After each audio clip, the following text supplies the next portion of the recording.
প্রিয় লিসেনার্স, আজকের যে প্রথম ঘটনাটি বলবো সেই ঘটনাটিকে আমাদের পাঠিয়েছেন মুস্কান সিদ্দিকা। তার স্বামী নাকি লাশবাহী অ্যাম্বুলেন্সের গাড়ি চালাতেন। তার স্বামীর সাথে ঘটে যাওয়া একটি সত্য ঘটনা এটি। তো আর দেরি না করে ঘটনা শুরু করা যাক। তিনি যেভাবে লিখে পাঠিয়েছেন সেভাবেই বলার চেষ্টা করছি। সালটা ছিল 2010। আমার নাম মুস্কান সিদ্দিকা। আমরা থাকতাম রংপুর জেলার একটি প্রত্যন্ত গ্রামে। আমাদের পরিবার ছিল মধ্যবিত্ত, কিন্তু ততটা গরিব ছিল না। আমি তখন পড়তাম ক্লাস 9-এ। তারপর আস্তে আস্তে এসএসসি পাশ করলাম। আমিও বড় হলাম। আমার বাবা মা আমার বিয়ে দিয়ে দেন একটি ছেলের সাথে। ছেলেটির নাম ছিল জাফর। ছেলেটি নাকি খুব ভালো ছেলে ছিল, কিন্তু ছেলেটির বাবা মা ছিল না। তো বিয়ের পর আমি আমার স্বামী যেখানে রংপুরে বাসা আছে সেখানে উঠলাম। ছোট একটা বাড়ি গ্রাম সাইডে, এবং বাড়িটি খুব সুন্দর ছিল। এভাবেই দিন চলতে লাগলো আমাদের। আমার স্বামী কাজ করতেন বেসরকারি হাসপাতালের অধীনে। শহর এলাকায় হাসপাতালটি অবস্থিত। একটি হাসপাতাল, যেটি নামকরা হাসপাতালও বটে। বেসরকারি হলে কি হবে? হাসপাতালের নাম ছিল ডিআরডি কমপ্লেক্স হাসপাতাল। আশা করি শুনে থাকবেন নামটি। আমার স্বামী রোজকার মতো সকাল 9টায় হাসপাতালে যেত এবং রাত 10টার মধ্যে বাড়ি ফিরত অ্যাম্বুলেন্সের গাড়ি চালিয়ে। অবশ্য আমার স্বামী অনেক সময় দেরি করেই আসতো। ধরেন 10টার জায়গায় 11টায় বাড়ি ফিরত। তিনি বিভিন্ন জেলায় রোগীকে কিংবা লাশ পৌঁছে দেওয়ার কাজ করত। আমি তাকে এ কাজ ছেড়ে দিতে বললেও তিনি আমার কথা শোনেননি। তিনি বলেন, এটি কাজ নয় পাগলি, এটি হলো মানুষের সেবা করছি, সাহায্য বটে বলতে পারো। একদিন তো সবাইকেই মরতে হবে। কয়েকদিন তিনি বাসায় 10টায় তাড়াতাড়ি পৌঁছালেন হাসপাতাল থেকে।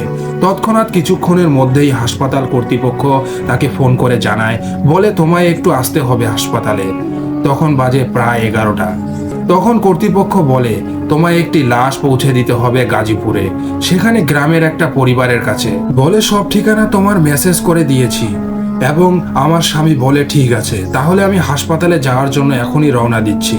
আমার স্বামী আমায় বলে, তুমি ঘরের দরজা লাগিয়ে দাও, আমি যাচ্ছি, তুমি আমার জন্য কোনো চিন্তা করো না, তুমি এখন ঘুমিয়ে যাও। বলে আমার স্বামী চলে যায়। আমি দরজা লাগিয়ে দেই। তো আমার স্বামী হাসপাতালে পৌঁছে অ্যাম্বুলেন্সের গাড়ি রেডি করে। তারপর হাসপাতালে দুজন লোক আসে। তারা লাশটিকে অ্যাম্বুলেন্সের গাড়িতে উঠিয়ে দেওয়ার সময় লাশটির সাদা কাপড় সরে যায়, এবং আমার স্বামী দেখতে পায় লাশটি একটি লোকের। বয়স প্রায় হবে 35 হবে, এবং মুখে কেমন জানি দাগের চিহ্ন। হাসপাতালের লোক দুটো উঠিয়ে দেওয়ার সময় বেশ ভারী বলছে। তাই আমার স্বামীকে কাপড়টি আবার ঠিক করে দিতে বলল এবং সাহায্য করতে বলল। আমার স্বামী তাই করলো। তারা অনেক কষ্ট করে লাশটিকে সবাই মিলে ধরে অ্যাম্বুলেন্সে তুললো। তারপর আমার স্বামী গাড়ির ডিকি বন্ধ করে। হাসপাতালের একজন লোক আমার স্বামীকে বলে, এটি আত্মহত্যার কেস মশাই, সাবধানে যাইয়েন। তার পাশে থাকা লোকটি বলে উঠল, চুপ কর, ওকে ভয় দেখাচ্ছিস কেন? তখন লোকটি চুপ হয়ে গেল, আর কোনো কথা বলল না। তারা দুজন লোক চলেই গেল। তখন প্রায় বাজে 12টা 30। আমার স্বামী লাশটি নিয়ে হাসপাতাল হতে বেরিয়ে পড়ে এবং এভাবে বিভিন্ন জেলায় পার হতে লাগলো। আপনার নিশ্চয়ই জেনে থাকবেন, রংপুর হতে গাজীপুর প্রায় 273 কিলোমিটার হবে। এবং আমার স্বামী একটু জোরে গাড়ি চালিয়ে যাচ্ছিল, কারণ তখন রাস্তা অনেকটা ফাঁকা। আর যখন 173 কিলোমিটার বাকি, তখন আমার স্ত্রী মানে আমার কথা মনে পড়েছিল। কথা ভেবে সেই স্পিডটা একটু স্লো করে, কারণ আমার স্বামী ভাবে যে আমি মরে গেলে তার কি হবে, এই বয়সে বিধবা হয়ে যাবে সে আমায় বড্ড ভালোবাসে, আমিও তাকে অনেক ভালোবাসি। এভাবে স্পিডে গাড়ি চালিয়ে কত মা বাবার বুক খালি হয়ে গেছে, কত মেয়ে বিধবা হয়ে গেছে অল্প বয়সে। মুস্কানকে আমি বিধবা করতে চাই না। আস্তে আস্তে আমি গাজীপুরের অনেক কাছে চলে আসে আমার স্বামী, এবং আর মাত্র 9 কিলোমিটার বাকি ছিল। আপনারা হয়তো জানেন, গাজীপুর অনেকটা গ্রাম এলাকা। সেখানে যাওয়ার পথে একটা শ্মশান পড়ে। শ্মশানটি নাকি অনেক বদনাম আছে। রাতে নাকি সে রাস্তা দিয়ে কেউ যায় না বা যেতেও চায় না, ভয় করে। আমার স্বামী এসব বিশ্বাস করে না। সে এগিয়ে যেতে লাগলো লাশবাহী অ্যাম্বুলেন্সের গাড়ি নিয়ে। কিন্তু শর্টকাট নেওয়ার জন্য শ্মশানের রাস্তায় এসেছিল সে। এটাই ছিল তার বড় ভুল। যখন সে শ্মশানের গাড়ি নিয়ে পার হচ্ছিল, তখনই গাড়ি বন্ধ হয়ে যায়। গাড়ি আর স্টার্ট নেয় না। আমার স্বামী গাড়ির ড্রাইভিং সিট থেকে বেরিয়ে যায়। তারপর গাড়িটি ঘুরে ঘুরে চেক করে, এবং কিন্তু কিছুই বুঝতে পারলো না সে। তখনই শ্মশানে কারো বিকট হাসির শব্দ শোনা গেল, এবং আমার স্বামী তখন অনেকটা ভয় পেয়ে যায়। এ আওয়াজ কিসের থেকে আসছে বোঝার জন্য সে একটু এগিয়ে যায় এবং দেখে যে আওয়াজটি অন্যরকম একটা আওয়াজ। কোনোদিন সে শুনেনি এরকম আওয়াজ। এবং আমার স্বামী বলতে থাকে, কে কে ওখানে? হাসির আওয়াজ একটুক্ষণ পর বন্ধ হয়ে যায়। তারপর চারদিকে কুকুরের কান্নার আওয়াজ ভেসে আসলো। তখন আমার স্বামী অনেকটা ভয় পেয়ে যায় এবং গাড়ির ড্রাইভিং সিটে গিয়ে আবার বসে যায়। তখন আমার সিটের পাশেই একটা কালো অবয়বকে দেখতে পায় আমার স্বামী। কি বিভৎস সেটি দেখতে, এবং তার পোড়ালো মাংস খসে খসে পড়ছে, চোখগুলো ভাটার মতো জ্বলছে, দাঁতগুলো কি বিভৎস, টপ টপ করে দাঁতগুলোর খাস খাস থেকে রক্ত পড়ছে। সেই বিভৎস অবয়বকে দেখে আমার স্বামী অনেকটা ভীত হয়ে যায় এবং সে কি করবে ভেবে উঠতে পারছিল না। আর কি করার, সে মরণের জন্য প্রস্তুতি নিতে লাগলো। সে সময় সে আল্লাহর নাম এবং দোয়া দরুদ পড়তে লাগলো। তারপর একটু সাহস করে গাড়ির ডিকি থেকে ছিটকে বেরিয়ে দৌড়াতে চেষ্টা করলো, কিন্তু দৌড়াতে পারছে না।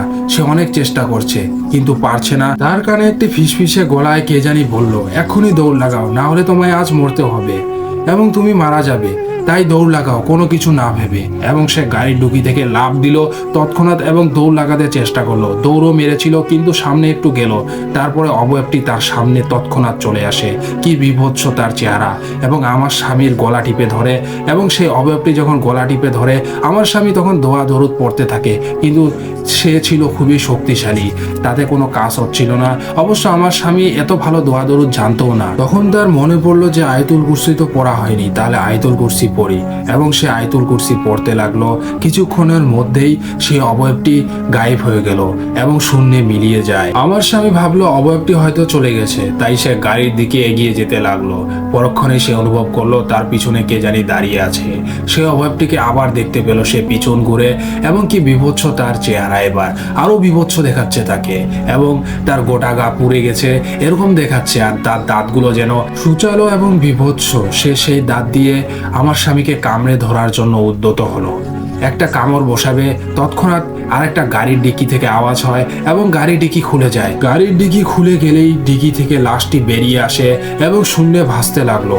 তারপর কালো অবয়বটিকে ছুঁড়ে ফেলে দিল দূরে। তাদের মাঝে অনেকক্ষণ ধস্তাধস্তি হলো। একসময় গাড়ির ডিকির লোকটি জিতে গেল। তারপর সব নিস্তব্ধ, সব চুপচাপ। তারপর লাশটি আগের জায়গায় পৌঁছে যেতে লাগলো এবং আপনা আপনি গাড়ির ডিকি বন্ধ হয়ে যায়। আমি তখন ভাবি লোকটিকে আমি খারাপ মানুষ ভেবেছিলাম, আসলে লোকটি ভালো মানুষ ছিল যে আমাকে মৃত্যুর হাত থেকে বাঁচিয়েছে। কারো চেহারা দেখে তার চরিত্র নির্ধারণ করা ঠিক নয়। তারপর আমি গাজীপুরে তার পরিবারের কাছে গিয়ে পৌঁছাই লাশটি নিয়ে। তারা ওখানে গিয়ে দেখি তার দুই ছেলে এবং তার স্ত্রী দাঁড়িয়ে আছে, এবং তারা লাশটিকে দেখে অনেক কান্না করলো। এবং সে নাকি গার্মেন্টসে কাজ করত, সেখানে একটি লোক তাকে নাকি চাকুর আঘাতে কুপিয়ে হত্যা করেছিল। বস তাকে নাকি অনেক ভালোবাসতো, তাই হিংসা করত লোকটি, এবং পরামর্শ দিত বসকে ভালো ভালো, তাই তারা হিংসা করে নাকি এ কাজ করেছে। তিনি নাকি মাদ্রাসার জন্য অনেক টাকা দিয়েছিলেন, মাদ্রাসার সাহায্য করেছিলেন, গরিব দুঃখীদেরও অনেক সাহায্য করতেন। আমার চোখের কোণেও লোকটির জন্য পানি চলে আসলো। তারপর আমি তাদের সান্ত্বনা দিয়ে আমি হাসপাতালের উদ্দেশ্যে রওনা দেই। পরদিন সকালে হাসপাতালের সামনে চায়ের দোকানে যখন চা খেতে যাই, তখন লোকটির নামে লেখা যে কুপিয়ে হত্যাকারীকে যাবজ্জীবন শাস্তি দেওয়া হয়েছে। পরিশেষে একটি কথা বলে যাই যে আমাদের পৃথিবীটা এখন এমন হয়ে গেছে, কেউ কারো উন্নতি দু চোখে দেখতে পারে না। যারা উন্নতি করছে তাদের অনিষ্ট করার চেষ্টা করে। তাই বলি নিজে চাইলেও এর চেয়ে বহুগুণ উন্নতি করতে পারবে, কারো অনিষ্ট করে নয়। এসব থেকে দূরে থাকি, ভালো থাকি। এই ছিল ঘটনা। ভালো লাগলে অন্যকেও পড়ে শোনাবেন। মুস্কান, আপনাকে ধন্যবাদ এরকম ঘটনা পাঠানোর জন্য। ডিয়ার লিসেনার্স, এবার আমরা পরের ঘটনায় চলে যাচ্ছি। রমিজ মিয়া লাশটাকে দেখে যত ভয় পেল তা মনে হয় সারা জীবন সে কোনোদিন পায় নাই। এটাই তার পেশা, কবর খুঁড়ে লাশ নামানো। বেশিরভাগ বেওয়ারিশ লাশ এখানে কবর দেওয়া হয়। রমিজ মিয়ার এসব লাশ কবরে রাখতে খুব মায়া হয়, এবং লোকটা পৃথিবীতে এতদিন আমাদেরকে কাটাইলো, আর এখন মারা যাওয়ানোর পর তার লাশটা কেউ খুঁজতে আইলো না। এই লোকের ভাগ্যে হয়তো এটাই লেখা ছিল। এসব ভাবে রমিজ মিয়া লাশগুলোর মাটি দেওয়ার সময়। কিন্তু এই লাশটার ক্ষেত্রে তার এমন কোনো অনুভূতি কাজ করলো না, বরং ভয় পেয়েছে সে। লোকটার মুখ দেখে বয়স আন্দাজ করেছে রমিজ মিয়া প্রায় হবে 50, কিন্তু চেহারায় রাগি রাগি ভাব। বেশিক্ষণ লাশটার দিকে তাকিয়ে থাকতে না পেরে সে এত বিভৎস লাশটি। লোকটার এমন কি অপরাধ ছিল যে কে বা কারা তাকে এভাবে মেরেছে? প্রথমে মাথা শরীর থেকে আলাদা করেছে, তারপর সারা শরীর চাপাতি বা এই জাতীয় কিছু দিয়ে কুপিয়ে গায়ে অ্যাসিড ঢেলে দিয়েছে। ও কি নৃশংসভাবে হত্যা করেছে। এই লাশটার কোনো পরিচয় পাওয়া যায়নি। এমনকি 4 থেকে 5 দিন শহর থেকে কেউ হারিয়ে গেছে এমনটাও শোনা যায় নাই। তাই হাসপাতাল কর্তৃপক্ষকে থানা থেকে একটি নোটিশ পাঠানো পাঠানো হয়েছে। পোস্টমর্টম করে লাশ কবর দিতে বলা হয়েছে, কিন্তু মফস্বলের সরকারি হাসপাতালগুলোতে যা হয় তাই হয়েছে এই লাশটার ক্ষেত্রেও, অর্থাৎ পোস্টমর্টম করে কোনো মতে দায় সারা সেলাই দিয়েই লাশ পাঠিয়ে দেওয়া হয়েছে কবরস্থানে। সরকারি হাসপাতাল থেকে পাঠানো বেওয়ারিশ লাশগুলো দাফন করা হয় যে কবরস্থানে তার পাহারাদার রমিজ মিয়া। আজ যখন অ্যাম্বুলেন্স এসে এই লাশটা কবরস্থানে রেখে গেল, তখন রমিজ মিয়া বুঝে গেল আরো একটা বেওয়ারিশ লাশ তাকে যত্ন নিয়ে কবর দিতে হবে। কিন্তু লাশটিকে দেখার পর তার সেই পুরনো মায়া দরদ কাজ করলো না। এমনিতেও প্রায় সন্ধ্যা হয়ে এলো, তাই তাড়াতাড়ি ঝন্টুকে ডাক দিয়ে কবর খুঁড়তে লেগে গেল সে। আর বারবার তার চোখে ভাসতে লাগলো দেহ থেকে বিচ্ছিন্ন মাথাটার কথা। সরকারি হাসপাতালগুলো এত গাফিলতি করে যে বেওয়ারিশ লাশ বলে লাশটার মাথা সেলাই করে লাগিয়ে দেয় নাই। তার উপর হাসপাতালের মর্গে 4 থেকে 5 দিন পরে ছিল, কি যে দুর্গন্ধ বের হচ্ছিল। রমিজ মিয়ার ঝন্টু মিলে যখন লাশটা কবর দেওয়া শেষ করলো, তখন মাগরিবের আজান পড়ে গেছে। রমিজ মিয়া গোসল করে গেল আর কাজ শেষ বলে ঝন্টুও চলে গেল। ঝন্টু 10 থেকে 12 বছরের একটা ছেলে, রমিজ মিয়াকে সাহায্য করে সন্ধ্যা পর্যন্ত থাকে, তারপরে চলে যায়। আর তখন কবরস্থানে থাকে শুধু রমিজ মিয়া একা। কবরস্থানে যে জায়গাটা মুর্দার জানাজা পড়ানো হয় তার সামনে গেট থেকে বের হয়ে পাশে খুপড়ি মতো একচালা ঘরে রমিজ মিয়া থাকে, নামমাত্র গেট থেকে বাইরে। বলতে গেলে কবরস্থানের ভিতরেই থাকে সে। মফস্বলের কবরস্থান বলে কথা, তাই এর ওপর আবার বেওয়ারিশ লাশের, এবং তাই বলতে গেলে শহরের এক কোনায় জনবসতি থেকে একটু দূরে জায়গাটায় বেছে নেওয়া হয়েছে একজনের রান্না। তাই প্রতিদিন এশার নামাজ পড়ে রান্না করে খেয়ে শুয়ে পড়ে রমিজ মিয়া মাঝে মাঝে বাইরে এসে কবরস্থানের দিকে তাকায় একবার। তার মতে কবরস্থানে পাহারা দেওয়া কিছু নাই, এবং বড় বড় শহরে তো নাকি লাশ চুরি হয়, কিন্তু এই শহরে এমন কিছু ঘটেছে বলে সে কখনো শোনেনি। তবুও তার চাকরি যখন এতটাই, তাই ঘুমানোর আগে আজও নিয়ম মাফিক খাওয়া দাওয়া সেরে একটা বিড়ি ধরিয়ে এসে তাকায় কবরগুলোর দিকে। সম্ভবতই চোখ যায় নতুন দেওয়া কবরটার দিকে। চোখের ভুল নয় তো, তাই স্পষ্ট মনে হলো কবরটার মাথার দিকে কি যেন আছে। কাছে গিয়ে দেখলো মাটি খোঁড়া। কি ব্যাপার? মাত্র 3 থেকে 4 ঘন্টা আগেই তো সে আর ঝন্টু মিলে পরিপাটি করে কবর দিল। একটু তাড়াহুড়া করে সে করেছিল বটে, অন্যদিকের তুলনায় কিন্তু এভাবে রেখে যায় নাই। স্পষ্ট বোঝা যাচ্ছে কেউ মাটি খোঁড়ার চেষ্টা করেছে এবং কতটুকু খুঁড়েও ফেলেছে। পরমুহূর্তে সে ভাবলো হয়তো গেট দিয়ে ঢুকে কোনো কুকুর এ কাজ করেছে, তাই সে হাত দিয়ে মাটির জায়গা মতো চাপা দিয়ে দিল। কিন্তু এইটা সে একবারও চিন্তা করলো না। সে যে নিজেই প্রতিদিন গেট লাগিয়ে তালা লাগায়, তারপর কোনো কুকুর কেন, মানুষের পক্ষেও কবরস্থানে ঢোকা সম্ভব নয়। ঘরে ঢুকে দরজা লাগিয়ে নিশ্চিত মনে ঘুমিয়ে পড়ল সে। প্রচন্ড অস্বস্তিতে ঘুম ভেঙে গেল তার রাতে বেলা, এবং তাই এমন হয় না কখনো এক ঘুমে রাত শেষ হয়ে যায় তার কাছে ঘড়ি না থাকায় বুঝলো না রাত ঠিক কয়টা বাজে। ঘুম ভাঙলে তার এ ধরনের অনুভূতি হয় না কখনো, কিন্তু আজ তার কেন জানি দরজা খুলে বাইরে যেতে ইচ্ছা হলো। দরজা খুলে বাইরে যাওয়ার পর তার নাকে পচা কটু গন্ধ এসে লাগলো। গন্ধের উৎস খুঁজতে আশেপাশে তাকালো সে। পরিষ্কার চাঁদের আলোয় দেখলো মুর্দার জানাজা পড়ানো হয় যে জায়গায়, সেখানে সাদা কাপড়ে মোড়ানো কিছু একটা রয়েছে। সম্ভবত একটা লাশ হবে। রমিজ মিয়া ভীতু কখনোই নয়, তাই ভয় সে একটুও পেল না, বরং কাছে এগিয়ে গেল এবং ভালো করে দেখার জন্য। ঠিক মুর্দার খাটিয়া যেখানে রেখে জানাজা পড়ানো হয় সেখানে একটা লাশ পড়ে আছে। এক রাতে কারা লাশ নিয়ে আসলো ভাবতে শুরু করলো রমিজ মিয়া। যদি কেউ এনে থাকে তাহলে তাকে ডেকে তুললো না কেন? আবার ভাবলো ভিতরে ঢুকতে হলে গেট দিয়েই তো ঢুকতে হবে, যার চাবি একমাত্র রমিজ মিয়ার কাছেই আছে। এবার চারদিক থেকে ভয়ের অনুভূতি গ্রাস করলো তাকে। হাঁটার শক্তিও মনে হলো কেউ কমিয়ে দিয়েছে। তবুও বিকারগ্রস্তের মতো এগিয়ে গেল সে এবং লাশটার দিকে। কাপড় খুলে যা দেখলো তাতে তার মনে হলো সে বুঝি এখনই অজ্ঞান হয়ে পড়ে যাবে। সেই মুখটা যা দেহ থেকে আলাদা করা হয়েছে এখন তার সামনে আবার। বিকেলে কবর দেওয়া লাশটা এখানে কিভাবে আসলো? এসিডে পোড়া পচা শরীর থেকে ভুর ভুর করে গন্ধ বের হচ্ছে। রমিজ মিয়ার মাথায় এসব কিছু ঢোকে না। অতি শোকে পাথর হবার মতো সে অতি ভয়ে বির্লভ হয়ে গেল, এবং হঠাৎ করে তার মনে হলো এখন বুঝি প্রত্যেকটি লাশ উঠে এসে এভাবে পড়ে থাকবে তার সামনে। কিন্তু এমন কিছুই ঘটল না। রমিজ মিয়ার সামনে নিথর পড়ে আছে লাশটি। রমিজ মিয়া মনে হলো সে গায়ের শক্তি ফিরে পেল। হঠাৎ বা ভয়ে ঝাপটাটা চলে এলো তার গায়ের ওপর দিয়েই।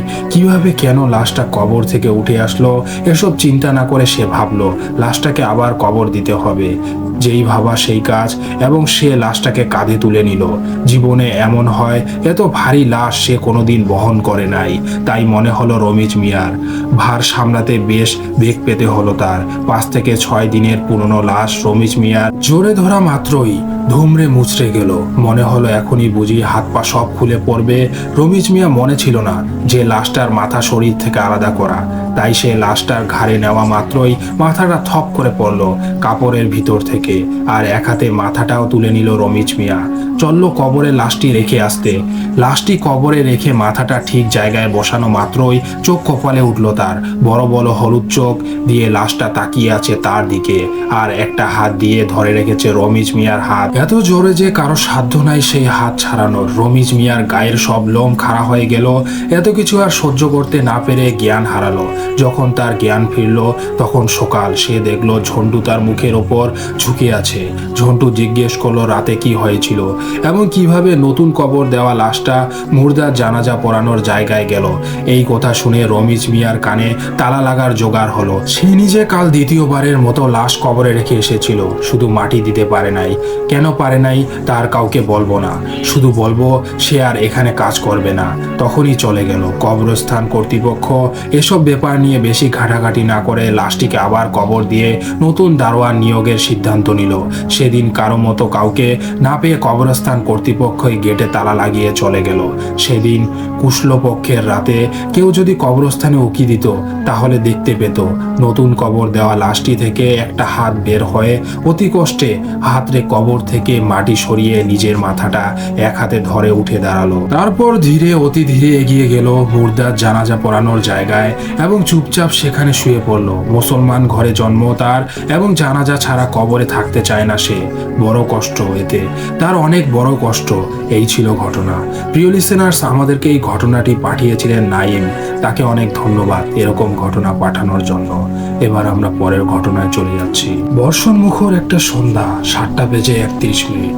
সেই সকাল থেকে ঝিরঝির করে বৃষ্টি ধরছে এবং ইউনিস মিয়া তার বাগান বাড়ির পাশে যে শান বাঁধানো একটা পুকুর ঘাট আছে সেখানে দাঁড়িয়ে আছেন এবং জমাট অন্ধকারে একা।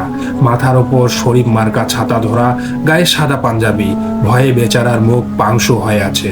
গ্রামে বিদ্যুৎ থাকলেও ইউনিস মিয়া তার বাগান বাড়িতে বিদ্যুৎ সংযোজন লাগান নাই, কারণ এতে তার বড় ভাই ইউসুফের কড়া নিষেধ আছে। ইউসুফ আলো সহ্য করতে পারে না, তাই অন্ধকার খুব প্রিয় তার। পুকুর ঘাটে 2 পা তুলে ইউসুফ বসে আছে, 2 হাত বুকের সামনে কাঙালের মতো ভাঁজ করে ধরা, এবং একটা মাত্র ছেঁড়া লুঙ্গি পরা সে। বৃষ্টিতে ভিজে চুপসে গেছে, কপাল বেয়ে পানি নামতে শুরু করেছে সরু ধারায়। সেদিকে তার ভ্রুক্ষেপ নেই। ইউসুফের মেজাজ অনেক বেশি কড়া, এই যেমন এখন খুব কড়া হয়ে আছে ছোট ভাই ইউসুফের ওপর। এবং ইউসুফ একটু কেশে বলল, ভাইজান, মিসির আলী নামের এক ভয়ানক বুদ্ধিমান মানুষ আমাদের বাড়িতে এসেছেন। আমি ভাবতেছি আপনার সমস্যার কথা ওনাকে বলবো। ছোট ভাইয়ের এমন কথা শুনে ইউসুফ একটু বিরক্ত হলেন। চোখ তুলে চাইলেন ছোট ভাইয়ের দিকে। বড় ভাইয়ের চোখের দিকে তাকিয়ে বুকের ভেতরটা ভয়ে হিম হয়ে গেল ইউসুফের। এই অন্ধকারেও বিড়ির আগুনের মতো জ্বলছে ইউসুফের চোখ। ইউসুফের শ্লেষ মেশানো কণ্ঠে বললেন, আমার কোনো সমস্যা নাই, তুমি ওকে বলতে পারো। তবে লাভ নাই, গতবার তো ওই স্কুল মাস্টারকে বলছিলাম, মনে নাই ওই স্কুলের মাস্টারকে কিভাবে মারছিলাম? বলে কেনা কণ্ঠে উচ্চ স্বরে হাসতে লাগলো ইউসুফ। সেই হাসি যেন ইউনুসের বুকে এফোর ওফর করে দিল। ইউনুস অতি দ্রুত বলে উঠল, মিসির আলী সাহেব ভয়ানক বুদ্ধিমান। সে ওই স্কুল মাস্টারের মতো বোকা না, আপনি তার বুদ্ধির সাথে পারবেন না। ইউসুফ একদল থুতু ফেললো ঘাটের পাকা ফ্লোরে, তারপর বলল, আচ্ছা তাই নাকি, ঠিক আছে, তাকে যেভাবে হোক এখানে নিয়ে আসো, দেখা যাক। বলেই ইউসুফ আস্তে আস্তে সিঁড়ি বেয়ে পুকুরের পানিতে নেমে গেল। হাঁটু পানি থেকে কোমর পানি, কোমর থেকে গলা পর্যন্ত একসময় পুরো শরীর ডুবে গেল পুকুরের কালো জলে। ইউসুফ কিছুক্ষণ তাকিয়ে রইল পুকুরের দিকে, তারপর অন্ধকার বাগান বাড়ি থেকে ধীরে ধীরে পা বাড়ালো মূল বাড়ির দিকে। মিসির আলী সাহেব টিনের তৈরি আধপাকা ঘরের বারান্দায় বসে আছেন। বাইরে বৃষ্টি হচ্ছে টিপ টিপ করে। মিসির আলী সাহেবের টিপ টিপ বৃষ্টি খুবই পছন্দ। টিপ টিপ বৃষ্টির নাম দিয়েছে অলস বৃষ্টি। বয়সের কারণে তার নিজের গতি একটু মন্থর হয়ে গেছে, আর সেই কারণে অলস জিনিসে ইদানিং কালে ভালো লাগছে তার। লক্ষণ ভালো না। গ্রামে গ্রামে এখন বিদ্যুতের ছড়াছড়ি। এই বাড়িতেও বিদ্যুৎ আছে, তবে মিসির আলী সাহেব বারান্দার লাইট অফ করে দিলেন। কারণ বিদ্যুতের আলোয় বৃষ্টি দেখতে ভালো লাগে না।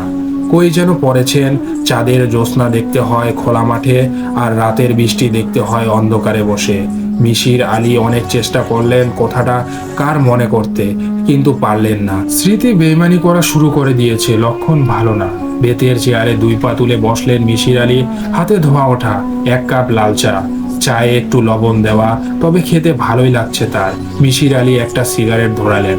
বাইরে হালকা বৃষ্টি হচ্ছে, তিনি বৃষ্টি দেখে মুগ্ধ হয়ে গেলেন। তারপরে হঠাৎ একটা কবিতার 2 লাইন আবৃত্তি শুরু করলেন। আয় বৃষ্টি ঝেপে ধান দিব মেপে, এই 2 লাইনে উনি আবৃত্তি করতে থাকলেন। মিশির আলী এই পুরো কবিতা মুখস্থ পারেন, তার স্মৃতিশক্তি ভালো। তবুও কেন তিনি শুধু এই 2 লাইনে আবৃত্তি করছেন তা বুঝতে পারলেন না। এই অজপরা গায়ে এসেছেন একটা বিয়ের দাওয়াতে, কিন্তু শহরে ফেরার আগেই বৃষ্টি শুরু হলো। রাস্তায় পানি উঠে যাওয়ায় বাস চলাচল বন্ধ, তাই শহরে ফিরতে পারেননি। বিয়ে বাড়িতে অনেক লোকজন, তাদের থাকার ব্যবস্থা হলো প্রতিবেশীদের বাড়িতে। মিশির আলীর দায়িত্ব পড়ল ইউনুস সাহেবের ঘাড়ে।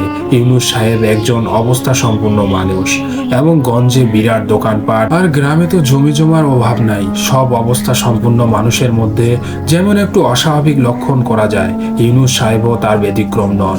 50 বছরের ওই লোকটি কখনো মানুষের চোখের দিকে তাকিয়ে কথা বলতে পারেন না। এটা নিজে মিশির আলী একটা লজিক দাঁড় করেছেন, এবং হতেই পারে এই লোকটি পুরনো পাপ আছে মনে হয়। তার ভয় হয় চোখের দিকে তাকালে সবাই বুঝে ফেলবে যে পাপটা উনি করেছেন। ইউনুস সাহেবের নিয়ে এই ধরনের চিন্তা করছেন মিশির আলী, একটু লজ্জিত হলেন। ইউনুস লোকটা যথেষ্ট অমায়িক এবং মিশুক। মিশির আলী সিগারেট শেষ হয়ে গেল, তিনি আবার একটা সিগারেট ধরালেন, চায়ের খালি কাপটা মেঝেতে রাখলেন, তারপর ঘড়ি দেখলেন, রাত 9টা। বৃষ্টির বেগ বাড়ছে, টিনের চালে শব্দ হচ্ছে অবিরাম, এবং ইউনুস সাহেব মিশির সাহেবের ফরমাস খাটার জন্যই পাশের বাড়ির একটা ছেলেকে ডেকে এনেছেন। ছেলের নাম মতিন। তবে মতিন এই মুহূর্তে বারান্দায় মাটিতে বিছানা পেতে শোয়ার সাথে সাথেই গভীর ঘুমে চলে গেল। গ্রামের মানুষ খুব দ্রুত ঘুমাতে পারে। মতিন ঘুমে বিছানায় কাত হয়ে ফোঁস করে ঘুমাচ্ছে। ঘুমন্ত মানুষের দিকে তাকাতে ভালো লাগে মিশির আলীর, কারণ সে সময় মানুষের মুখ থেকে সকল দুশ্চিন্তা সরে গিয়ে স্বর্গীয় আবেগ চলে আসে। মিশির আলী পরম মমতায় তাকালেন মতিনের দিকে। পরম নিশ্চিন্তে ঘুমাচ্ছে ছেলেটা। মিশির আলী ঠিক করলেন ইউনুস সাহেবকে বলে একে আমার বাড়ি নিয়ে যাব, নিজে নিয়ে গিয়ে তাকে স্কুলে ভর্তি করিয়ে দেব। তবে ছেলেটির পড়াশোনায় আগ্রহ একেবারেই কম। গ্রামের স্কুলে যায় মাসে 2-3 দিন। এখনো সে ক্লাস 2-এ পাস দিতে পারল না। সে গত 4 বছর একই ক্লাসেতে রয়ে গেল। এটা নিয়ে সে গর্বিত। তাকে যদি জিজ্ঞেস করা হয়, কিরে মতিন, কোন ক্লাসে পড়ো তুমি? মতিন অনেক গর্ব করে উত্তর দেয়, ক্লাস 2-তে পড়ি। সে ফেল করবে তবু স্কুল ছাড়বে না, আবার স্কুলে নিয়মিত যাবেও না। এমন সময় ইউনুস সাহেব বারান্দায় ঢুকলেন, এবং লোকটা পুরোপুরি ভিজে গেছেন। মিশির আলী একটু অবাক হলেন, কারণ ইউনুস সাহেবের হাতে একটা প্রায় নতুন ছাতা আছে। তবে মিশির আলী কিছু বলবেন না, শুধু চেয়ার থেকে পা নামিয়ে বসলেন। স্যার, আপনি বসেন। পা নামানোর দরকার নাই, বললেন ইউসুফ সাহেব। মিশির আলী একটু বিব্রত বোধ করলেন। এই বয়সে একজন মানুষ তাকে স্যার বলে ডাকে, এটা শুনতেও একটু অন্যরকম লাগে। মিশির আলী মৃদু হেসে বললেন, সমস্যা নেই, আপনি যান, কাপড় চেঞ্জ করেন, ঠান্ডা লেগে যাবে। ইউনুস সাহেব ভিতরে চলে গেলেন, এবং মিশির আলী আবার পা উঠিয়ে আরাম করে বসলেন। একটা মজার ব্যাপার হলো, ইউনুস সাহেবের এত বড় বাড়িতে শুধু ইউনুস সাহেব একা থাকেন। বিয়ে করেছিলেন, তবে বউ বিয়ের 2 মাসের মাথায় চলে যায়, আর ফেরত আসেনি। ইউনুস সাহেবও বিয়ে করেননি। পাশের বাড়ি থেকে মতিনের মা এসে রান্না করে দিয়ে যায়। এত বড় বাড়িতে ইউনুস সাহেব কিভাবে থাকেন তা ভাবতেই একটু অবাক হলেন মিশির সাহেব। কোথায় যেন একটু অস্বাভাবিকতা আছে। একটু মন বলছে সাবধান, মিশির আলী সাবধান। রাত 10টা। সামনাসামনি 2টা বেতের চেয়ারে বসে আছেন মিশির আলী আর ইউনুস সাহেব। যথারীতি ইউনুস সাহেবের চোখ নিচের দিকে। পাশে এখনো মতিন ঘুমাচ্ছে বেঘরে। বারান্দায় 2টা 5 টাকার দামের মোমবাতি জ্বলছে। বাইরে বৃষ্টির বেগ বাড়ছে ধীরে ধীরে। বাতাসে মোমের শিখা তীর তীর করে কাঁপছে। বারান্দায় গভীর নিস্তব্ধতা ভর করছে। মিশির আলী একটু অস্বস্তি বোধ করলেন। শেষে তিনি নিজেই নীরবতা ভাঙল, এবং আপনাদের গ্রামটা অনেক সুন্দর, আমার ভালো লেগেছে। ইউনুস সাহেব চোখ তুলে একটু মিশির সাহেবের দিকে তাকিয়ে এবং চোখ নামিয়ে ফেললেন। বললেন, জি, ঠিক বলেছেন স্যার। আবার নিস্তব্ধতা নেমে এলো। মিশির আলী সাহেব এবার সত্যি সত্যি অস্বস্তিতে পড়ে গেলেন। তবে এইবার নীরবতা ভঙ্গ করলেন ইউনুস সাহেব। স্যার, আমি আপনার কথা অনেক শুনেছি, আপনি অনেক বিজ্ঞ লোক, এটা আমি জানি। আমার একটা সমস্যা আছে। মিশির আলী এবার নড়ে চড়ে বসলেন, একটা বেনসন ধরালেন তিনি, তারপর বললেন, হ্যাঁ অবশ্যই বলুন, আমি শুনছি। ইউনুস সাহেব একটা পুরাতন ছবি দিলেন মিশির আলীকে। তিনি ছবিটা নিয়ে মোমের আলোতে ঘুরিয়ে ফিরিয়ে দেখলেন একজন যুবকের সাদা কালো ছবি। চেহারায় কিছুটা কাঠিন্য আছে, যা ইউনুস সাহেবের চেহারায় অনুপস্থিত। ইউনুস সাহেব মাটির দিকে তাকিয়ে শুরু করলেন, এটা আমার বড় ভাইয়ের ছবি, আজ থেকে ঠিক 32 বছর আগে। তার নাম ছিল ইউসুফ, আমার থেকে 3 বছরের বড়। আমাদের দুই ভাইয়ের মধ্যে অসম্ভব মিল ছিল। আমার বয়স তখন 20 কি 21 বছর হবে। আমরা দুই ভাই বাপের ব্যবসা দেখাশোনা করি। বাপের বিরাট কারবার ছিল গঞ্জে। রাতের বেলায় আমরা দুই ভাই পালা করে দোকানে থাকি। আমার মা অনেক আগেই দুনিয়া ছেড়ে চলে গেছেন। বাবার অনেক শখ করে ওই পাশের বাগান বাড়িটা করছিলেন, এবং আমাদের বাড়িতে আমি, আমার ভাই ইউসুফ, বাবা ছাড়াও একজন অন্য মানুষ থাকতো। তার নাম ছিল মণি।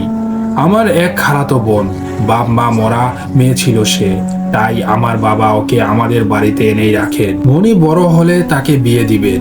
মণি তখন প্রায় 17-18 বছর। দেখতে অনেক রূপবতী ছিল মণি। মণি সেই ছোটবেলা থেকেই আমাদের বাড়িতেই মানুষ। আমরা একসাথে বড় হয়েছি। বাবা অনেক দেখে একটা ভালো সম্বন্ধ ঠিক করলেন মণির জন্য। ছেলেও গঞ্জে ব্যবসা করে। বিয়ে প্রায় ঠিক তখন। সেদিন এমন এক বৃষ্টির রাত, আমি গঞ্জের দোকানে, রাতে ওইখানে থাকবো। বাইরে অনেক ঝড়, দোকানে আমি একা থাকি। রাতের বেলায় সব কর্মচারীরাও ছুটি থাকে, এবং গঞ্জ থেকে আমাদের বাড়ি প্রায় 3 কিলোমিটার দূরে। সেই রাতে মণি আমার বড় ভাই ইউসুফের সাথে পালিয়ে গেল। বুঝলাম ভাইয়ের সাথে মণির মন নেওয়া ছিল অনেক আগে থেকেই। মিশির সাহেব, আপনি কি আমার কথা শুনছেন? মিশির সাহেব তন্ময় হয়ে শুনছিল, কিন্তু প্রশ্ন এসেছে মনে। এই যেমন ইউনুস সাহেব বললেন যে তাদের দুই ভাইয়ের মধ্যে অনেক মিল ছিল, তাহলে স্বাভাবিকভাবেই বড় ভাইয়ের প্রণয়ের কথা আগে থেকেই জানার কথা। তা যাই হোক, মিশির আলী আর প্রশ্ন করলেন না। তিনি একটা সিগারেট ধরাতে ধরাতে বললেন, বলেন, আমি শুনছি। মিশির আলী সাড়া পেয়ে ইউনুস সাহেব আবার বলতে শুরু করলেন, আমার বাবা তখন ছেলের জন্য পাগল প্রায় হয়ে গেলেন। আমার বাবা অতি ভালো মানুষ ছিলেন, এবং ভাই যদি বলতো যে ও মণিকে বিয়ে করতে চায়, তাহলে বাবা নির্দ্বিধায় রাজি হয়ে যেতেন, কোনো ভুল নাই। বাবা তখন ব্যবসা বাণিজ্য পুরা ছেড়ে দিলেন, সারাদিন বাগান বাড়িতে থাকেন একা একা। আমি তখন ব্যবসা চালাই। আমরা অনেক জায়গায় লোক পাঠিয়েছি তাদের খোঁজ নিতে, কিন্তু কোথাও পাওয়া যায়নি। এভাবে প্রায় বছরখানেক চলে গেল।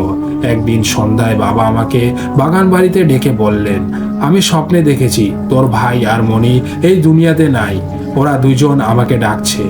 আমার সময় বুঝি শেষ হয়ে গেল বাপ, বলে কান্নাকাটি শুরু করলেন। আমি তেমন গুরুত্ব না দিয়ে দোকানে চলে গেলাম। পরদিন সকালে বাবার মৃতদেহ পাওয়া গেল বাগান বাড়ির পুকুরে। রাতের বেলা যে কোনো কারণে হোক বাবা পুকুরে নেমেছিলেন, তারপর আর উঠে আসতে পারেননি। মিশির আলী এইবার একটা প্রশ্ন জিজ্ঞেস না করে থাকতে পারলেন না, কোনো থানা পুলিশ হয়েছিল? ইউনুস সাহেব একবার চোখ উঠিয়ে আবার নামিয়ে ফেললেন, বললেন, আসলে তখন তো থানা এত কাছে ছিল না। পুলিশে খবর দিতে অনেক সময় লাগতো। তা প্রায় 8-10 ঘন্টার পথ ছিল সেটা। তাই গ্রামের ইমাম সাহেব সহ আমরা লাশ দাফন করে দেই। জানেন তো, মৃতদেহ বেশি সময় মাটির ওপরে রাখা ঠিক না, এটা মৃতের আত্মার কষ্ট পায়। এবং মিশির আলী সিগারেটের টান দিয়ে ফেলে নিয়ে বললেন, সেটা জানি। আচ্ছা, ওই ইমাম সাহেব কই আছেন, যিনি আপনার বাবাকে দাফন করেছিলেন? ইউনুস সাহেব বললেন, ওই ইমাম ভিনদেশি মানুষ ছিলেন। ওনার বাড়ি ছিল রংপুরে। তিনি একদিন রাতে কাউকে কিছু না বলেই চলে যান। উনার বাড়ির ঠিকানা আমাদের কানও জানা ছিল না। উনিও কোনো কিছু না বলেই আর ফেরত আসেননি। মিশির আলী বললেন, আচ্ছা, খুব ভালো। তারপর ইউনুস সাহেব বললেন, পরপর আমার 3 জন পরিবারের মানুষকে হারিয়ে আমি একটু বিভাগী হয়ে যাই। ব্যবসা বাণিজ্য ছেড়ে দেই কর্মচারীদের ওপর। আমিও বাবার মতো ওই বাগান বাড়িতে আশ্রয় নেই।